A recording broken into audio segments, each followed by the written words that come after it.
We are set today for an initial permanency hearing, and the court recognizes that the department is present, represented by Mr. Sean Skipper, and joined by Ms. Angela Mendez and Ms. Bowers. In addition, we have Ms. Rita Morales here as the attorney for Mr. Angel Hernandez. Mr. Hernandez is not present. We do have Mr. Matthew Burgos here, the intervener and placement for the children, previously represented by Mr. Peden. And Mr. Peden is joining us. He's here. He's getting on board. Is that okay? Okay. Mr. Peden is getting on the call right now. Okay. And then we also have with us Mr. William Asari. Mr. Asari is the attorney ad litem for the children. Miss Alice McClintock is here with CASA of B County, and she is the guardian ad litem. So just a few preliminary matters. Miss Michelle Jones is not present.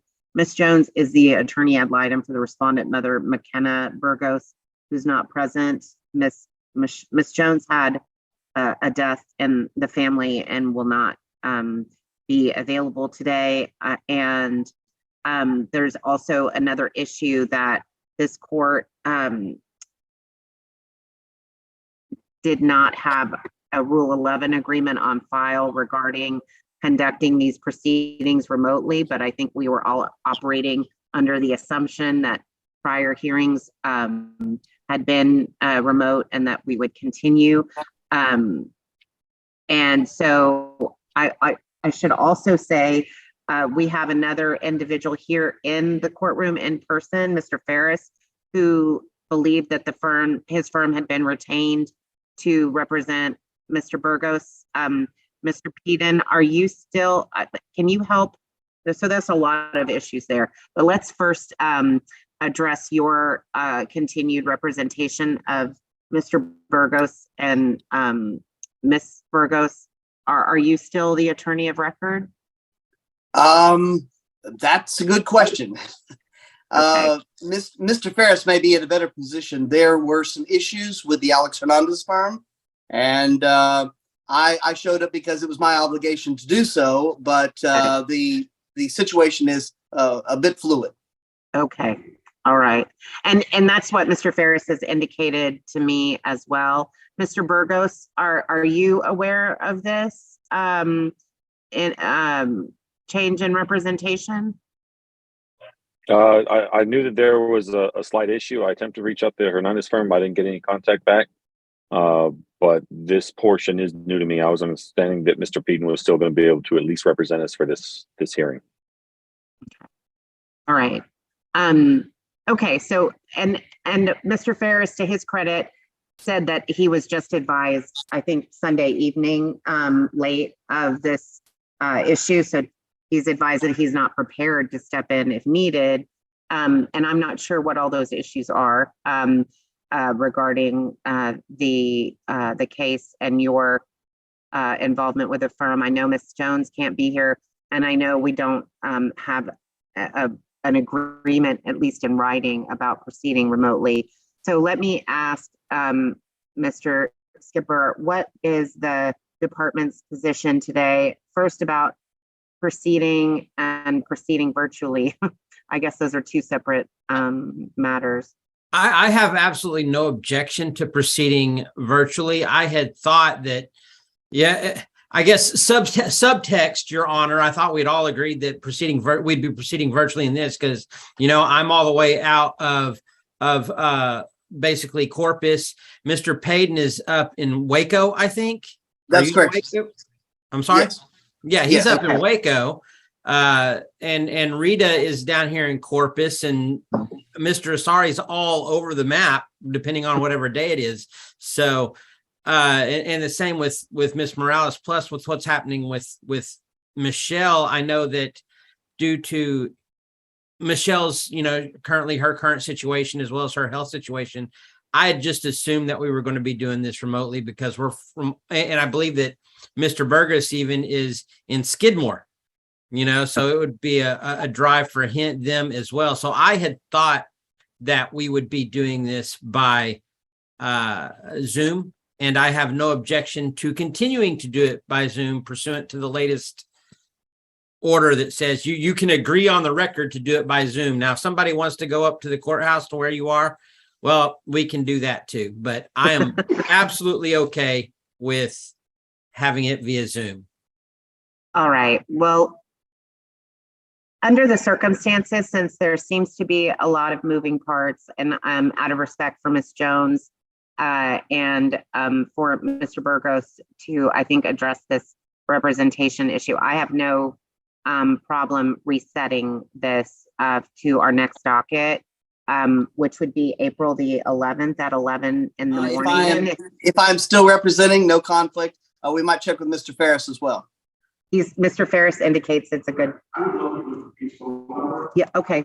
Mr. Peden, would you be able, do we have Mr. Peden's phone number to share? Mr. Ferris can also reach out to me after he talks with Mr. Peden. I try to be as reasonable as I possibly can. Okay. Well, we'll make sure he has Mr. Skipper that has your number as well. Well, I have to supplement some discovery anyway, so Mr. Ferris would be entitled to that. Okay. Mr. Skipper, it might be a good idea to get the Rule 11 on the record since we're all here. Well, I would like that. That was my next item of business, is to ascertain the party's preference for the format of these hearings in this case going forward. At this time, I'm going to be in person, but the court has the ability to continue to proceed via Zoom for the convenience of the parties if there is an agreement among the parties to proceed in that fashion. So I think, Mr. Skipper, you've already indicated on the record that you are agreeable to proceeding via Zoom. Is that correct? Yes, that's correct, Your Honor. And that department, on behalf of the department, let me ask Ms. Morales, is that your preference as well? Yes, Your Honor. And for the record, I am going to be covering cases for Michelle Jones where there is not a conflict, but I can speak for her and that she would prefer to appear via Zoom for all hearings if possible. No objection, Your Honor. All right. And Mr. Asari? No objection, Your Honor. All right. I prefer Zoom. Yes. All right. Well, then I'm recording that agreement on the record at this time. That agreement would apply to all future settings in this case, unless there is an objection. So we will be back on April the 11th at 11 for an initial permanency hearing, and the court will recognize that the department is present this morning, represented by Mr. Sean Skipper and joined by Ms. Angela Mendez and Ms. Kate Bowers. In addition, we have with us Ms. Rita Morales. Ms. Morales is the attorney for the respondent father, Angel Hernandez. Mr. Hernandez is not present. In addition, we have Mr. Scott Peden, who is the attorney for the interveners in this case, Matthew and Natalia Burgos, who are both present as well. And then we also have Ms. Alice McClintock here as the guardian ad litem for the children, and Mr. William Asari, who is their attorney ad litem. Not present is Ms. Michelle Jones, who's had a family tragedy, is not present, nor her client, Ms. McKenna Burgos, either. So let's go ahead and get an update on where we are and how we are doing at this time and how the kids are doing. All right, with that, Mr. Skipper, I will turn it over to you. You may proceed. Yes, Your Honor. At this time, we would call Angela Mendez. Ms. Mendez, what's your position with the department? I'm a conservatorship caseworker. And are you for the the department. conservatorship caseworker that's on the case that's currently before the court? Yes, sir. All right. So quite a bit has actually happened. But first off, how are the kids doing? The kids are doing really well. They are in dance classes and swim classes, and they actually have a dance recital coming up. As far as their progress, they have been seeing their play therapist, Deborah Sublet, and both children have been doing well. Armani's coming more into her personality, as before she would just follow around Ezekiel. and Ezekiel has been doing really well. His school teacher even texted the Burgos saying how he's been able to sit throughout reading time and not disturbing other children. So he has also been doing really well. And they've been getting to school and getting all their shots and doctor's appointments and all that stuff. Yes, sir. And who's been taking care of all that stuff? Natalia and Matthew Burgos. And the children were placed back with them, I guess, back at the last hearing that we had. In January. And when, how have the Burgoses been doing on their, and I'm talking Natalia and Matt, how are they doing on their services? They have been complying with their services. It took a while to get started. There was a bit of confusion with the Gulf Coast, but Matthew has been going to his services. Natalia was able to get assessed, but she was never given a time to start. I've tried reaching out to Gulf Coast, and also Natalia has reached out too. And we've kind of been giving the runaround about her starting her services. But other than that, they are both willing to do whatever it takes to start and do whatever they need to be done. So the fact that Miss Burgos hasn't been able to start her counseling services or whatever, that's not her fault. That's not her fault. Yeah. Okay. And so at this time, with regard to the children, what is the department's recommendation? The department's recommendation is status quo. All right. So let's talk about the biological father. What's his name? His name is Angel Hernandez. And where's he now? He's currently in Harris County with paternal grandmother, Olga Hernandez. He was just released from his ISF program. He did not reach out to me. I had to reach out to him. And I did start him up on his services. And that's the last time I spoke to him was about a week ago. Okay. And do you believe that right now he is in compliance or not in compliance with his family plan of service? I would say he's not in compliance because he has not reached out to me. I had to reach out and he still has not communicated. He does have my number and all my contact information. Now, with regard to the mother, where's she? McKenna is in Dallas. I have reached out to her, but her phone number, it goes in and out. She'll text me from different numbers. So I have not really been able to reach her. She has not been in contact with me for about 3 weeks. She has been set up with her services first here in Nueces County virtually, and then I transferred her over to Dallas, but she never attended her classes here in Nueces, nor has she started in Dallas. How many times have you reached out to her to try and get her to start her services? She had started in around January, but she, like I said, she initiated, but she never continued. I would tell her to start her services, and she told me that she had a lot of depression and anxiety, and she never wanted to attend or she couldn't attend. So there was a lot of excuses on why she never continued. So do you believe that she's in compliance or not in compliance with her family plan of service? She is in non-compliance. And ultimately, though, Matthew and Natalia are meeting these children's needs. Yes. So are we asking that the children stay in their current placement? Yes. I have no further questions, Your Honor. I'll pass the witness. All right. Thank you, Mr. Skipper. Ms. Morales, questions from you? Yes, thank you. What services has Dad begun? I started him off on parenting. Okay. Any other services? At this time, no, that was all that was in his initial plan. Okay. And he has the contact information for the service provider? Yes. Okay. And you have information for his residents? Yes. Okay.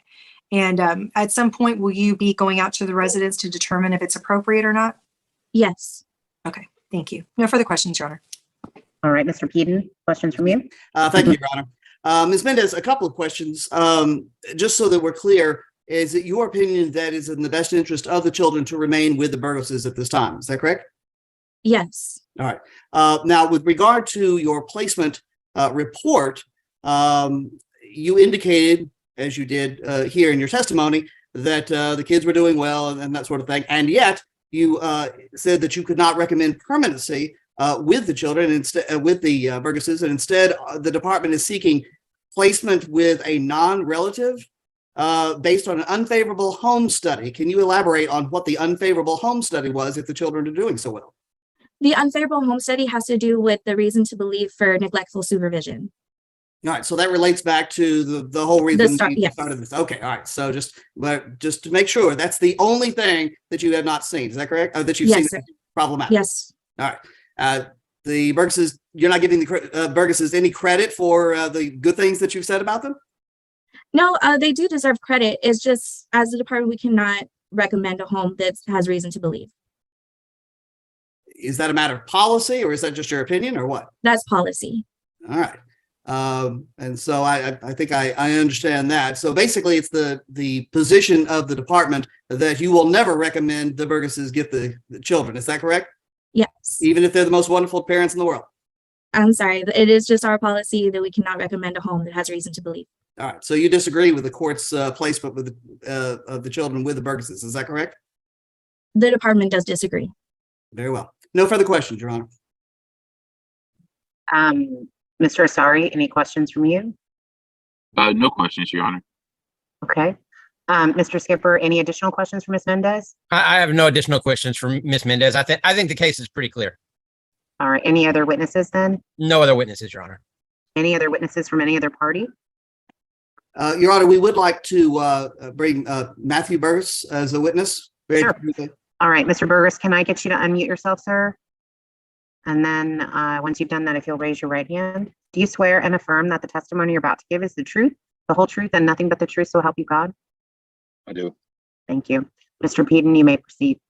Mr. Burgess, I'm just, we're not going to go very far. Do you agree with what Ms. Mendez said with regard to the general condition of the children and how they are progressing?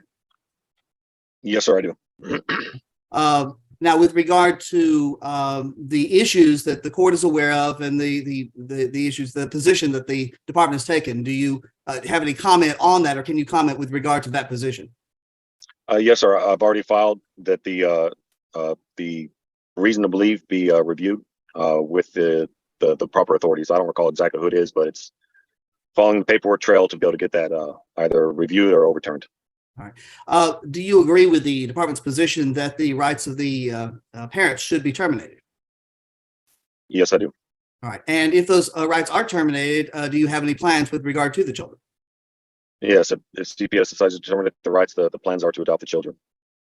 All right. You broke up a little bit. Could you repeat that, please? Yes, if CPS continues to terminate the parental rights, then the plan is to adopt the children. Very well. And do you believe that's in the best interest of the children? Yes, sir, I do. All right. Just not to belabor the point, but how are the kids doing now versus say in January? They're doing much better. Ezekiel is much more calm. He's playing well. He's doing a lot of outside activities with the family. And Armani is also doing much better. She's still fussing, and I don't want to say guarded or shrouded, but she still has some tendencies. So she's clinging to not only myself and my wife, but also to her two brothers. Does she ever ask about her parents? No, she hasn't. As far as she's, I'm sorry. Go ahead. Sorry. No, I was just going to ask. Does she consider you her parents? Yes, sir. Her and her brother both keep mentioning that they miss us. Very well. No further questions, Your Honor. All right. Anyone else have questions for Mr. Burgos? I just have a couple questions, Your Honor. All right, Mr. Sorry. Mr. Skipper, if you have some questions, Actually, I don't have any questions. I mean, I think it's clear what's happening. So I think the judge has the information she needs without me throwing a temper tantrum. So, there you go. All right. Well, thank you, Mr. Skipper. Mr. Asari, do you have any questions? Yes, Your Honor. I don't think this has been covered yet, but Mr. Burgos, isn't it true that you signed up for trauma counseling?